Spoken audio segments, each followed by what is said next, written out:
Silakan untuk materi berikutnya Bapak Ibu, kita akan masuk ke materi bagaimana sih kita membuat video pembelajaran yang Bapak Ibu lihat sendiri tadi bahwa video pembelajaran yang ada di sumber belajar itu dibuat dengan aplikasi yang akan disampaikan teman-teman saya berikutnya. Bisa aja mungkin aplikasi video yang mungkin Bapak Ibu juga sudah punya ya. Ini mungkin hanya berbagi, nanti Bapak Ibu bisa juga saling bertanya.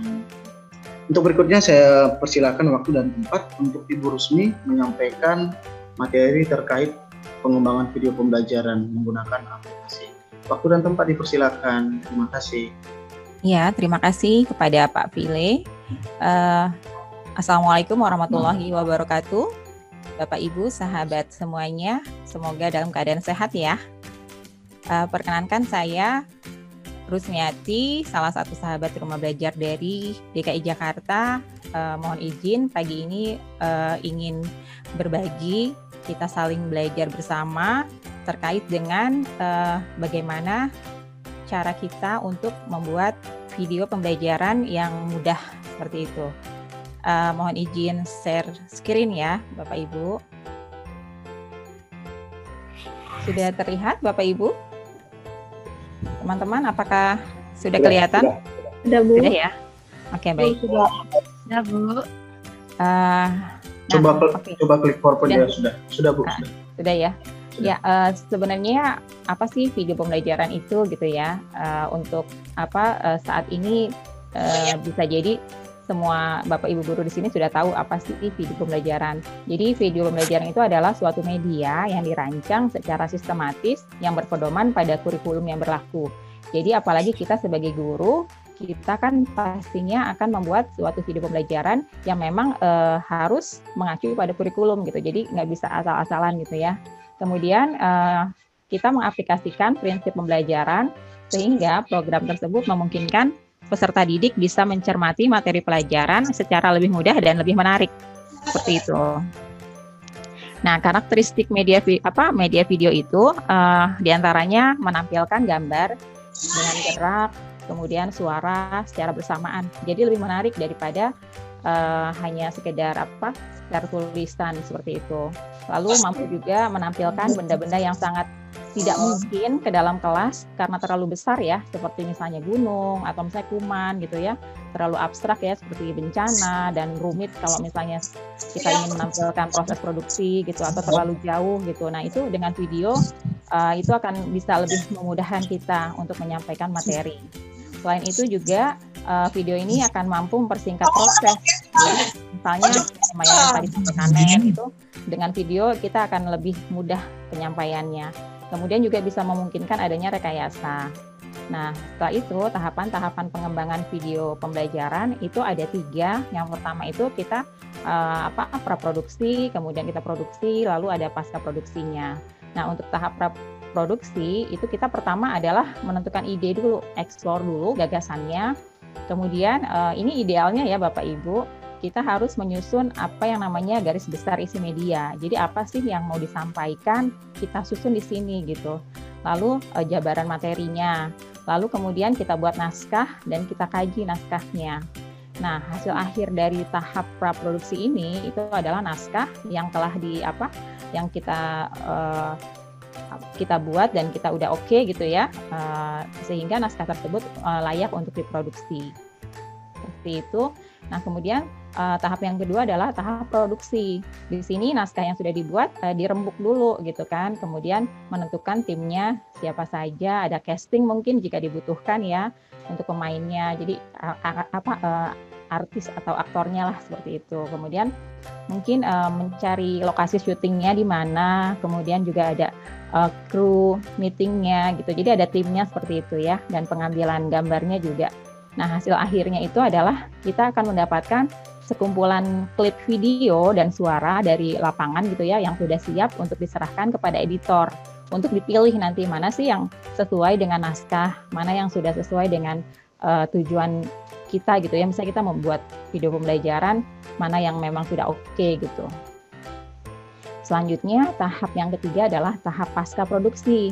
Nah, di sini inilah proses yang paling memakan ini juga ya, effort yang lebih gitu kan, editing gitu. Kita harus pilih dan menggabungkan klip-klip atau baik video maupun suara yang mana yang memang sesuai gitu. Kemudian ada mixingnya, barangkali kita mau masukkan musik atau apa gitu bisa di sini. Lalu preview, kita lihat hasilnya, diuji cobakan, kemudian direvisi jika memang ternyata video kita masih ada kurang atau misalnya masih ada yang mau ditambahkan seperti itu. Lalu jika sudah selesai semuanya, baru bisa didistribusikan atau kita siarkan. Nah, hasil akhir dari tahap pasca produksi ini adalah sebuah media video pembelajaran yang siap untuk dimanfaatkan oleh siswa dan guru dalam pembelajaran seperti itu. Nah, jadi ini ideal sekali bahwa sebuah video pembelajaran melewati tahap-tahap ini, praproduksi, produksi, dan pasca produksi. Nah, ini ada format penulisan naskah ya. Kelihatannya agak rumit, tapi ini sebenarnya mudah gitu. Jadi ketika penulisan naskah ini sudah oke gitu ya, itu enak banget gitu untuk kita rekamannya. Jadi menghindari salah-salah gitu ya, karena memang sudah terkonsep dari awal, sudah bagus gitu kan, kita tinggal syuting aja gitu. Jadi format penulisan naskah tuh ada yang 1 kolom, ada yang 2 kolom. Nah, untuk program pembelajaran itu yang dianjurkan adalah 2 kolom gitu, karena lebih lengkap gitu ya. Jadi ada kolom keterangan yang dibutuhkan, seperti misalnya durasinya berapa lama gitu kan, seperti itu. Nah, kemudian teknik produksi video pembelajaran itu video yang baik itu harus memenuhi kriteria sebagai berikut ya Bapak Ibu. Pertama, gambar dan suaranya itu harus jelas. Lalu stabil ya, tidak goyang gitu ya. Jadi ini nanti akan ada alat yang bisa digunakan supaya bisa stabil. Lalu materinya juga tidak terpotong, jadi utuh gitu. Lalu teknik produksi itu kan memerlukan pengetahuan dasar ya untuk visualisasinya itu seperti apa. Nah, ini ada beberapa cara atau teknik untuk pengambilan gambar gitu ya. Ya, ada 3 di sini. Kita harus tahu type of shoot-nya, lalu kamera angle-nya, sama kamera movement gitu. Jadi kita sedikit banyak akan belajar hal ini gitu. Nah, untuk type of shoot-nya, ini shoot itu didefinisikan sebagai suatu rangkaian hasil gambar ya, gambar hasil rekaman kamera itu tanpa interupsi. Jadi satu shoot itu terbentuk saat tombol recorder pada kamera dipencet yang menandakan itu sudah dimulai perekaman gambar sampai tombol rek itu kita tekan lagi yang menandakan bahwa pengambilan gambar sudah selesai kita rekam gitu ya. Nah, type of shoot ini merupakan ukuran shoot gitu ya. Jadi ada yang disebut juga size shoot atau terminologi shoot. Nah, di sini ada gambar, Bapak Ibu bisa lihat macam-macam untuk shoot itu ada long shoot. Ini long shoot itu berarti dia pengambilan gambarnya tuh secara utuh, lebih luas gitu dari objek yang akan kita ambil gambarnya. Kemudian ada full shoot. Full shoot itu berarti full dari objeknya. Kemudian medium shoot itu sebagian gitu ya. Lalu ada medium close up, itu lebih dekat lagi. Kemudian ada yang close up itu benar-benar dekat, dan extreme close up itu sampai menyentuh pada bagian terkecil dari objek yang kita hendak ambil gambarnya. Seperti itu, ini terminologi shoot-nya. Nah, kemudian yang kedua adalah kamera angle. Jadi merupakan sudut penempatan kamera sewaktu kita mengambil gambar terhadap suatu objek. Nah, itu terdiri dari apa saja, yaitu high angle ya. Pengambilan gambar itu dari atas objek. Di sini ada contohnya gambarnya. Lalu ada low angle, itu pengambilan gambar dari bawah objek. Lalu ada A level, itu pengambilan gambar sejajar. Jadi dengan objeknya kita sejajar. Nah, ini ilustrasinya seperti ini.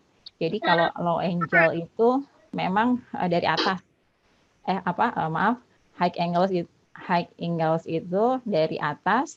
Kalau low dari bawah, kalau A itu sejajar dengan objek seperti itu. Lalu ada kamera movement.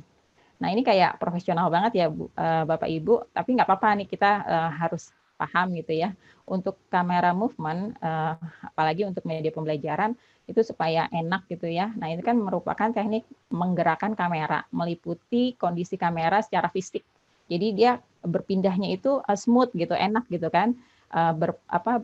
Supaya tidak ada gerakan-gerakan yang tidak nyaman gitu ya, membuat tidak nyaman. Nah, itu terdiri dari apa? Ada tilting. Tilting itu berarti mengambil gambarnya itu dari bawah ke atas dan dari atas ke bawah. Itu tilting. Kemudian yang kedua panning. Panning itu menggerakkan kamera mengikuti urutan objek, baik dari kiri ke kanan maupun dari kanan ke kiri. Lalu yang ketiga adalah tracking. Nah, tracking ini merupakan pergerakan kamera mendekati ataupun menjauhi objek. Jadi kamera itu secara fisik ikut bergerak. Jadi kalau misalnya kita mau mendekati gitu kan atau menjauhi seperti itu adalah tracking. Nah, berikutnya apa saja sih yang dibutuhkan untuk membuat atau memproduksi video pembelajaran? Di antaranya adalah berbagai jenis kamera. Kita bisa menggunakan kamera yang profesional gitu ya, atau dengan yang sangat sederhana yang setiap saat kita pegang, kita genggam, yaitu smartphone. Seperti itu. Nah, ini peralatan yang lainnya ya. Kita butuh mikrofon, itu jenis-jenisnya juga macam-macam ya. Ada yang hand mic, clip on mic, ada gun mic, shotgun mic, dan boom mic. Kita bisa kalau misalnya di handphone yang bagus biasanya sih sudah bagus ya untuk suara, tapi bisa ditambahkan pakai clip on mic gitu biar suaranya lebih jernih, lebih oke lagi, bisa seperti itu. Nah, ini juga kita pakai tripod.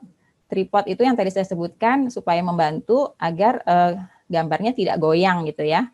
Jadi tripodnya juga macam-macam, bisa yang penting, atau misalnya nggak ada tripod, kita pakai ganjelan apa gitu, yang penting kamera itu nggak gerak gitu ya, nggak ada gerakan-gerakan yang ekstrim gitu ya. Nah, ini juga ada lampu, jika memang dibutuhkan kita perlu lampu atau lighting, itu terutama apabila keadaan cahayanya terlalu gelap. Nah, selain untuk mendapatkan efek tertentu yang diinginkan gitu ya, tapi ini bisa disiasati sih. Saya sendiri kalau bikin video itu sampai saat ini belum punya ya peralatan seperti ini. Kita siasatinya, kita cari yang memang ruangan yang ada cahayanya masuk gitu, dekat jendela seperti itu. Atau misalnya kalau di sekolah itu kan memang terang ya, atau kita cari tempat yang memang pencahayaannya cukup. Ya, syukur-syukur bagus-bagus kalau misalnya Bapak Ibu sudah punya perlengkapannya seperti lampu gitu ya, taruh di depan kita, itu udah lumayan membantu juga untuk lighting-nya gitu.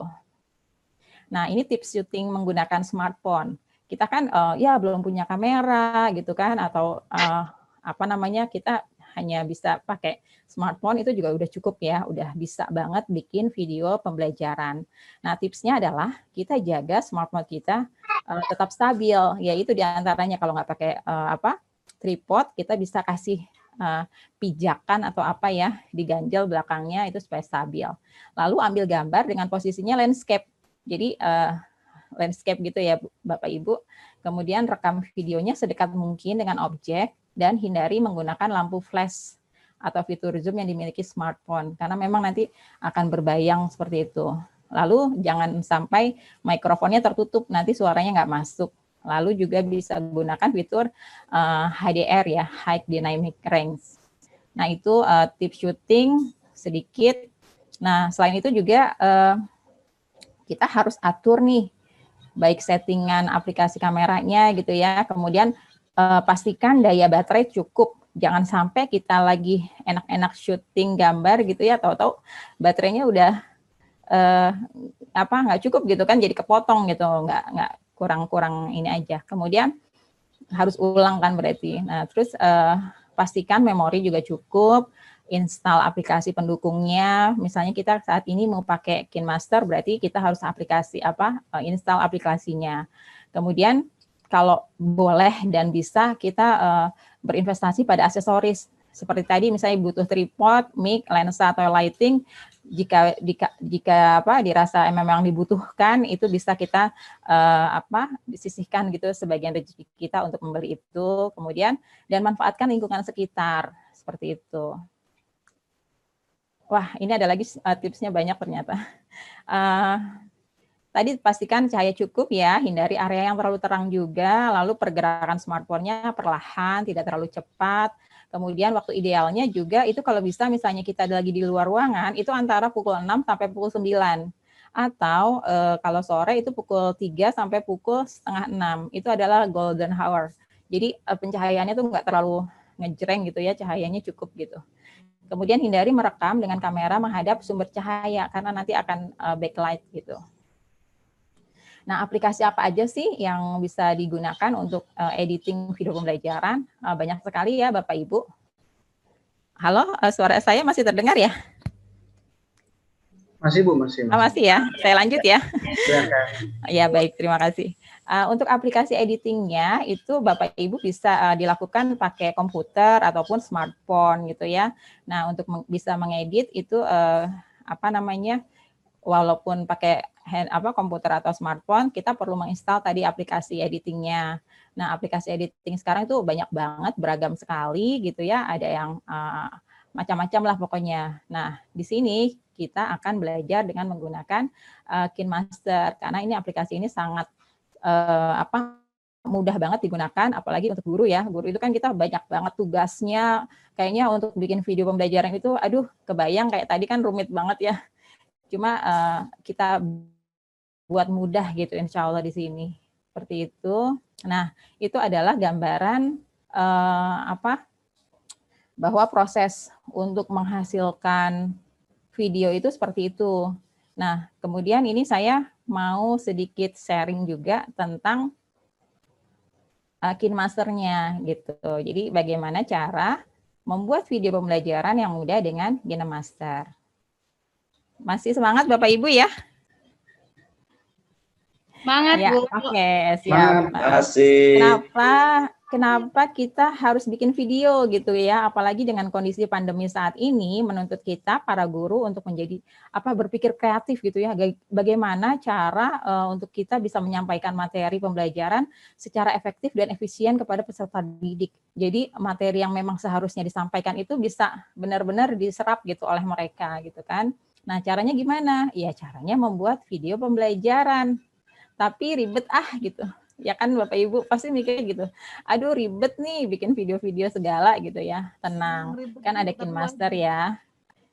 Jadi kita akan membuat video pembelajaran simple dan mudah. Nah, KineMaster itu kan merupakan software ya. Bapak Ibu pasti sudah punya di smartphone-nya, sudah menginstal karena tadi sudah diberikan ya. Ya, Bu. Oke, tadi udah diinstal. Iya sudah, baik. Jadi semua sudah punya dan sebenarnya ada 2 versi ya Bapak Ibu, ada yang gratis dan ada yang premium. Nah, kalau yang gratis itu kita bisa gunakan juga, tapi ada tanda airnya atau ada iklannya juga. Sementara yang premium tuh tanpa tanda air dan iklan. Nah, ini kita user bisa menggunakan versi yang gratis ya, bila tidak ingin berlangganan. Karena kan lumayan ya harus ini gitu. Tapi kalau misalnya dirasa memang oh ini bagus dan kita butuh yang lebih ini lagi ya, tambahan fitur yang lebih lengkap, kita bisa berlangganan premium. Nah, bagaimana memulainya? Pertama tadi sudah cari dan install aplikasi, kemudian seperti ini ya langsung dibuka saja. Lalu kita akan mulai buat project. Nah, caranya adalah tap tombol di tengah ya. Kalau misalnya Bapak Ibu sudah punya, nanti kita praktek dengan Ibu Miftah ya.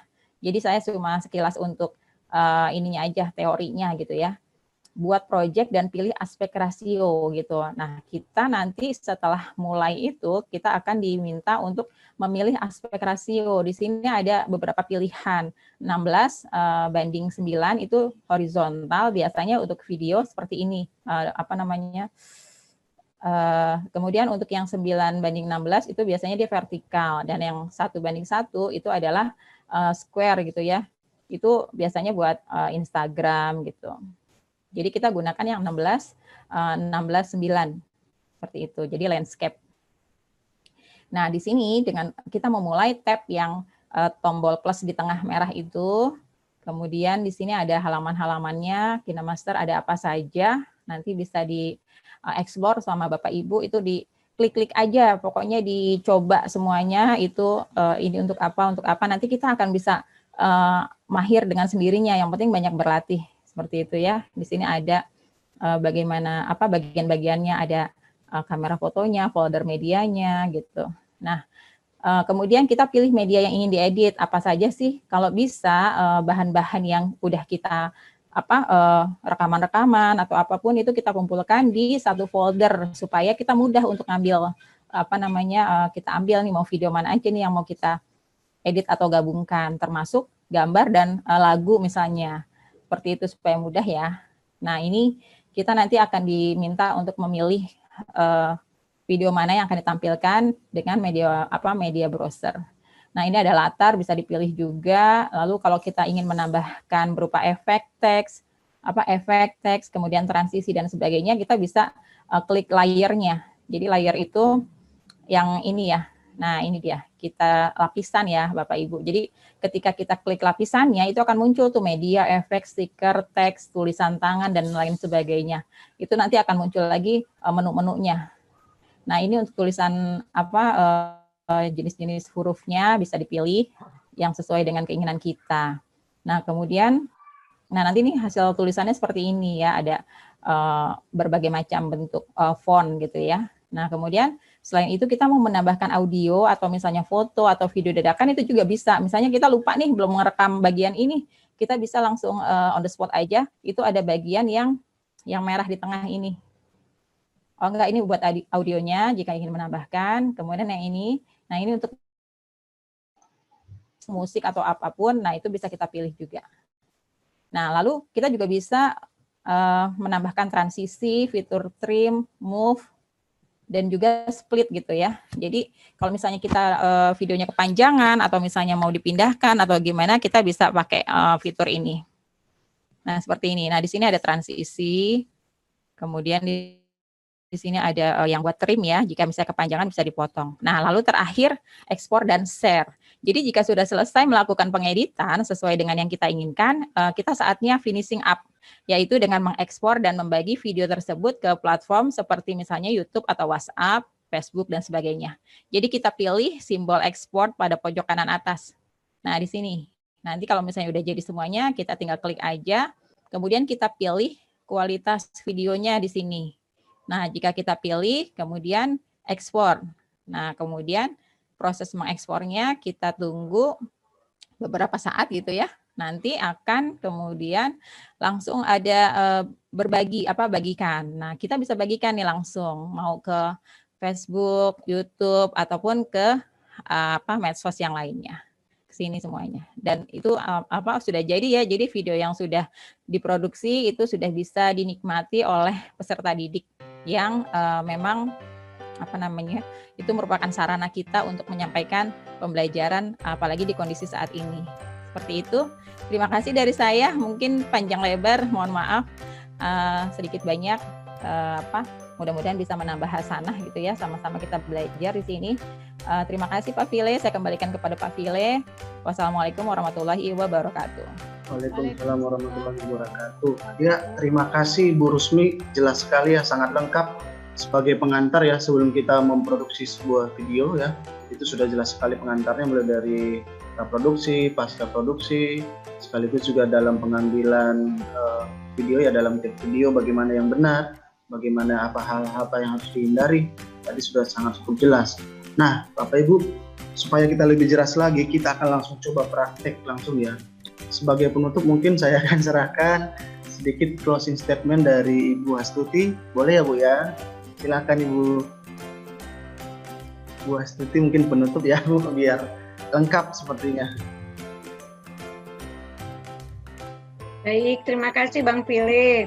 Wah, keren-keren banget ya. Saya malah nggak nyangka loh bisa sharing tentang rumah belajar begitu luar biasa dan lengkap dari fitur utama sampai dengan fitur pendukungnya ya. Terima kasih untuk Bang File ya, juga sebagai moderator, Bu Rusmi, Bu Retno, Bu Mita, dan Bu Rizky. Video pembelajarannya juga asik ya, dari awal sampai akhir, bahkan malah tadi sempat ada share-share video ya, ada juga yang di grup ya. Boleh juga nanti mungkin di-share di grup Sahabat Rumah Belajar atau memang di YouTube Live juga ada ya, kalau nggak salah ada ya. Tapi salam rumah belajar, silahkan dimanfaatkan pemanfaatan dari fitur-fitur yang ada di rumah belajar.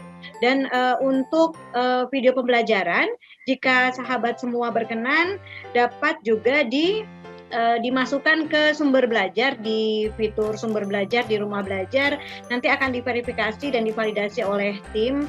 Kalau memang sangat layak dan saya sih yakin bagus-bagus ya, dan itu akan bisa tayang dan bisa dimanfaatkan oleh sahabat di seluruh Indonesia. Demikian mungkin Bang Pile, terima kasih banyak. Salam sukses rumah belajar. Sukses Ibu, terima kasih untuk closing statement-nya. Nah Bapak Ibu, supaya acara ini terlihat dan tertutup dengan lengkap, alangkah baiknya Bapak Ibu sebentar untuk membukakan kameranya karena kita akan ada sesi foto bersama. Ya Bapak Ibu ya, mohon maaf untuk kamera, titipkan sebentar. Karena ini adalah suatu supaya saya juga bisa kenal, teman-teman bisa kenal, wah wajah-wajahnya juga, jangan-jangan juga sudah pernah ketemu sebelumnya begitu ya. Pas nanti ketemu di jalan bisa saling sapa, misalnya kalau pandemi sudah selesai ya, Bapak Ibu juga bisa berdiskusi tidak hanya melalui pelatihan ini saja. Ya Bapak Ibu, oke baik Bapak Ibu bisa melihat saya ya, untuk posisi berfotonya bisa begini ya Bapak Ibu ya, tangannya seperti ini boleh kanan atau kiri. Ini adalah simbol seperti kita menggaungkan rumah belajar ya Bapak Ibu. Nah misalnya begini. Mungkin Ibu Rizky bisa ambil ya Bu ya. Oke Bapak Ibu, silakan Bu Rizky hitung mundur boleh. Ya. Iya, saya hitung untuk yang di halaman pertama ya Bapak Ibu. Karena saya pegang keyboard, jadi saya nggak ikutan yang posisi ini ya Bapak Ibu. Siap. Siap ya, 1, 2, 3. Sekarang yang halaman kedua ya Bapak Ibu, siap-siap lagi. 1, 2, 3. Iya. Yang halaman kedua masih banyak yang belum nyalakan video nih Bapak Ibu. Mohon ya, Bapak Ibu dinyalakan dulu supaya hasilnya jadi bagus. Semua halaman pertama sudah semua ini. Dinyalakan dulu kameranya Bapak Ibu. Untuk yang sesi foto saja, nanti setelah foto boleh dimatikan kembali.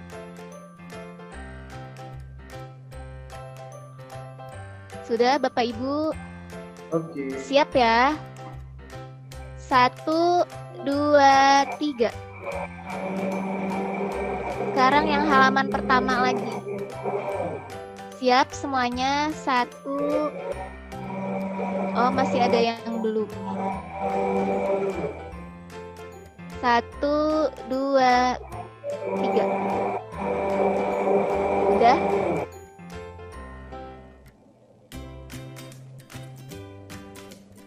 Sudah Bapak Ibu? Sudah Bu. Untuk dokumentasinya. Baik, terima kasih Bapak Ibu. Ternyata wajahnya sampai akhir juga masih semangat sekali ya. Senang rasanya melihat senyum Bapak Ibu yang sampai saat ini masih segar dan masih semangat. Bahkan ada masih dalam posisi perjalanan ya, luar biasa memang Bapak Ibu guru yang sudah tergabung dalam pelatihan ini. Nah Bapak Ibu, untuk akhir kata saya ucapkan sekali lagi terima kasih, dan kami sahabat Rumah Belajar DKI beserta Duta Rumah Belajar Ibu Astuti mohon pamit undur diri dan ucapkan Assalamualaikum warahmatullahi wabarakatuh dan salam sejahtera untuk kita semua. Bagi Bapak Ibu boleh dipersilakan untuk meninggalkan ruangan. Sampai jumpa Bapak Ibu. Sampai jumpa, terima kasih. Assalamualaikum Bapak Ibu. Terima kasih. Terima kasih Bapak Terima Ibu kasih untuk semuanya. partisipasi hari ini. Partisipasinya. Terima kasih. Bu. Terima kasih Bu Astuti sudah Dadah mendampingi Kakak Retno. Terima kasih banyaknya sudah Kan menonton acaranya keren. hari dari ini. awal sampai Terima akhir. kasih. Retno, dadah. Jangan Dari jangan Ibu sama gue ya. Siti. Dadah Ibu. Dari Ibu Siti semangat. Sampai jumpa lagi ya Ibu. Ya, Ibu. iya Ibu Lisel. Terima kasih sudah Bapak-bapak yang bergabung. hebat.